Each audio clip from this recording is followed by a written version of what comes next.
आज का प्रश्न है, दाल क्यों न खाएं? सरल सा उत्तर है, दाल में अधिक प्रोटीन होता है। यह यूरिक एसिड को बढ़ाता है, शरीर में वायु बढ़ता है।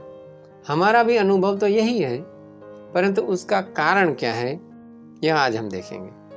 कुछ पुस्तकों का संदर्भ लेकर आज हम यह देखेंगे कि शरीर में प्रोटीन की वास्तव में कितनी आवश्यकता है। नमस्कार, स्वतंत्र चिकित्सालय रामपुर अलाट, खेड़ा, गुजरात से मैं डॉक्टर मुकेश पटेल आपका हार्दिक स्वागत करता हूँ। यहाँ हम तथाकथित असाध्य शुगर, बीपी, हृदय रोग जैसे विविध रोगों की बिना कोई दवाई चिकित्सा करते हैं। मात्र निसर्ग के तत्वों के उपयोग से ही आपको हम स्वस्थ बनाते हैं। क्या आप जानते हैं कि प्रोटीन का अतिरेक रोगों का मुख्य कारण है? एलोपैथी में एक मान्यता है, भोजन में प्रोटीन की अति आवश्यकता होती है। प्रोटीन से शरीर शक्तिशाली बनता है। मांस, अंडे एवं दालें प्रोटीन का स्रोत हैं। इसके सिवाय कृत्रिम रसायन के रूप में भी प्रोटीन सप्लीमेंट दिया जाता है। ऐसी मान्यताएं हमें रोग के मुंह में धकेल देती है। डॉक्टर रेमंड बर्नार्ड ने एक पुस्तक लिखी है, nutritional methods of blood regeneration. इसके प्रथम खंड के प्रथम पान पर ही प्रोफेसर चिट्टन का उद्धरण देते हुए लिखते हैं, it is the excess of protein that is the chief cause of many of the diseases from which mankind suffers. मनुष्य जाति के अधिकतर रोगों का मुख्य कारण प्रोटीन का अतिरेक ही है। दूसरा एक पुस्तक है डॉक्टर हैक का। इन्होंने यूरिक एसिड के विषय में बहुत संशोधन किया है। वह अपने पुस्तक uric acid, a factor in the causation of diseases, उसमें बताते हैं, जब आप आवश्यकता से अधिक मात्रा में प्रोटीन युक्त आहार लेते हैं तब उसको बाहर निकालने का काम मूत्रपिंड करते हैं। परंतु आहार में प्रोटीन की मात्रा यदि एक सीमा से बढ़ जाती है तो उसका विसर्जन करना मूत्रपिंड की कार्यक्षमता से बाहर हो जाता है। तब रक्त में यूरिक एसिड की मात्रा बढ़ जाती है। अतः यही बढ़ा हुआ यूरिक एसिड ही प्रायः सभी रोगों का मूल है। संक्षेप में कहें तो यदि रक्त में से यूरिक एसिड की मात्रा घटाने से यदि आप रोग मुक्त हो जाए तो निश्चित है कि वही रोग का कारण था। दूसरी एक मान्यता यह भी है कि शारीरिक परिश्रम करने वालों के लिए प्रोटीन अत्यावश्यक होता है, परंतु यह कथन भी सत्य से परे है। डॉक्टर रेमंड बर्नार्ड की उसी पुस्तक के पान 32 देखिए। वहाँ वे एक अन्य संशोधक चाव व्यू के तर्कसंगत प्रयोगों का आधार देते हैं। वे लिखते हैं, विविध प्रयोगों से यह फलित हुआ है कि शारीरिक श्रम से मात्र शर्करा का ही दहन होता है, प्रोटीन का व्यय तो ना के बराबर होता है। अतः शारीरिक परिश्रम करने वालों को अधिक प्रोटीन देने की बात का कोई आधार नहीं बनता है। उसी पान पर अमेरिकन सैन्य के डॉक्टर मुरलिन तथा डॉक्टर मिलर के अभ्यास का उदाहरण देते हुए बर्नार्ड लिखते हैं, सेना के भोजन संबंधी प्रयोगों का यह निष्कर्ष है कि शारीरिक परिश्रम करने वालों के लिए अधिक प्रोटीन की कोई आवश्यकता नहीं है, क्योंकि परिश्रम से मांसपेशियों का इतना नाश नहीं होता कि उसे अधिक प्रोटीन की आवश्यकता पड़ जाए। एक मान्यता यह भी है कि बाल्यावस्था में प्रोटीन की अधिक आवश्यकता रहती है। आगे वे डॉक्टर हिंडहेड के अपने 4 बालकों का उदाहरण देकर लिखते हैं कि बालकों को भोजन में आलू प्रिय होते हैं, जबकि आलू में प्रोटीन की मात्रा नगण्य होती है, जो इसके विकास में मदद नहीं कर सकती। परंतु उनके 4 बालकों ने आहार में आलू ही अधिक लिए तो भी उनके शरीर पूर्ण विकसित हुए और अन्य बालकों की तुलना में अधिक पुष्ट तथा लंबे हैं।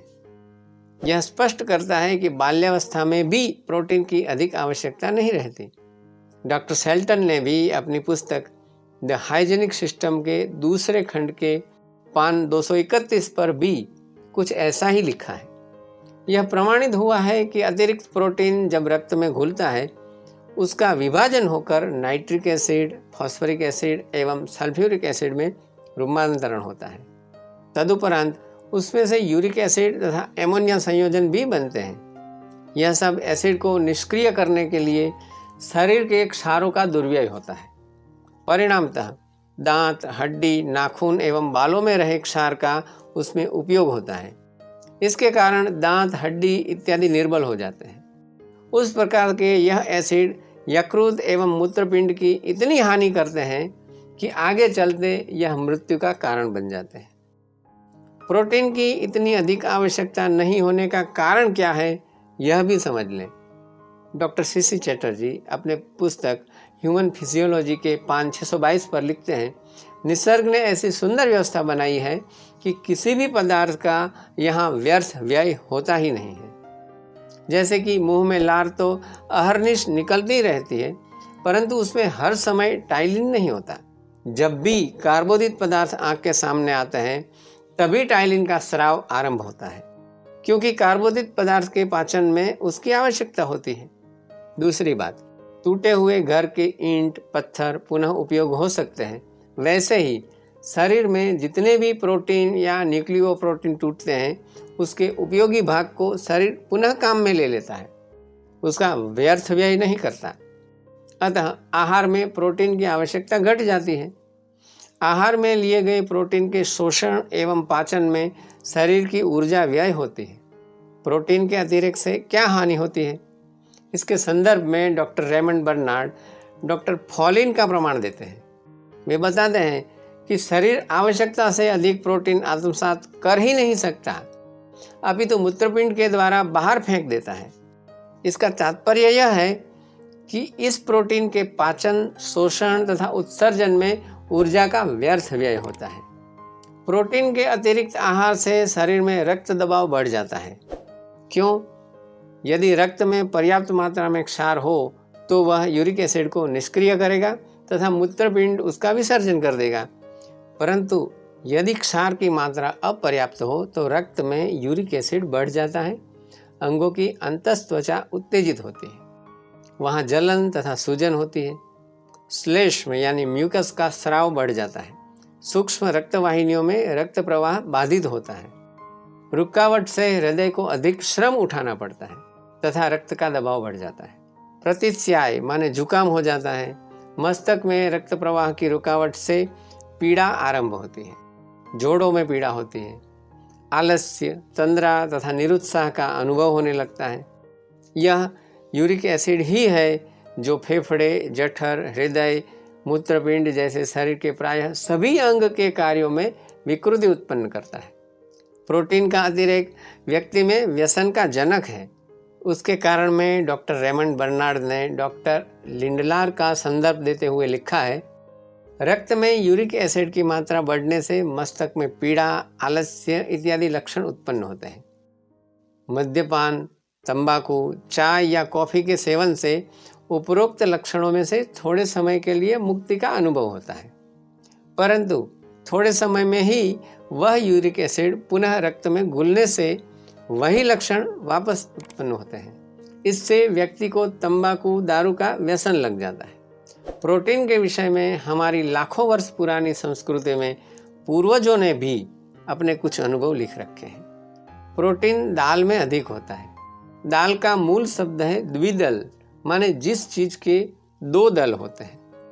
प्रायः सभी दाल शरीर में वायु को बढ़ाती है। शरीर के रोगों में सबसे अधिक वायु से होने वाले रोगों की संख्या 80 है, पित्त से 40 तथा कफ से 20। तात्पर्य यह है कि दाल खाने से शरीर में जो वात बढ़ता है वह रोग के शमन में अंतराय रूप है। दाल खाने के लिए जब मैं मना करता हूँ तो मेरे कई एलोपैथ डॉक्टर मित्र तथा अन्य भी प्रतिवाद करते हैं कि प्रोटीन का क्या, प्रोटीन कहाँ से मिलेगा। परंतु निष्कर्ष यही है कि यदि आप शरीर में कुछ भी अस्वस्थता का अनुभव करते हैं तो 1 महीने के लिए दाल खाना छोड़ दें, स्वयं अनुभव करें और आपके अनुभव, आपके निष्कर्ष हमें बताएं। तो आज हमने कुछ दाल के बारे में बातें की, उसकी शरीर के लिए वास्तविक आवश्यकता के बारे में जानने का प्रयत्न किया। बात दाल की हो या कोई भी, शरीर की या मन की, यह निश्चित है कि कोई भी रोग दवाई के सिवाय ही ठीक हो सकता है। अतः हम अपनी चिकित्सा में किसी भी बाह्य दवाई का प्रयोग नहीं करते, केवल नैसर्गिक तत्वों के उपयोग से ही हम आपको स्वस्थ बनाते हैं।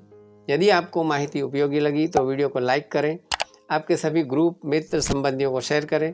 अगले वीडियो की जानकारी हेतु चैनल को सब्सक्राइब करके नोटिफिकेशन बेल पर क्लिक करें।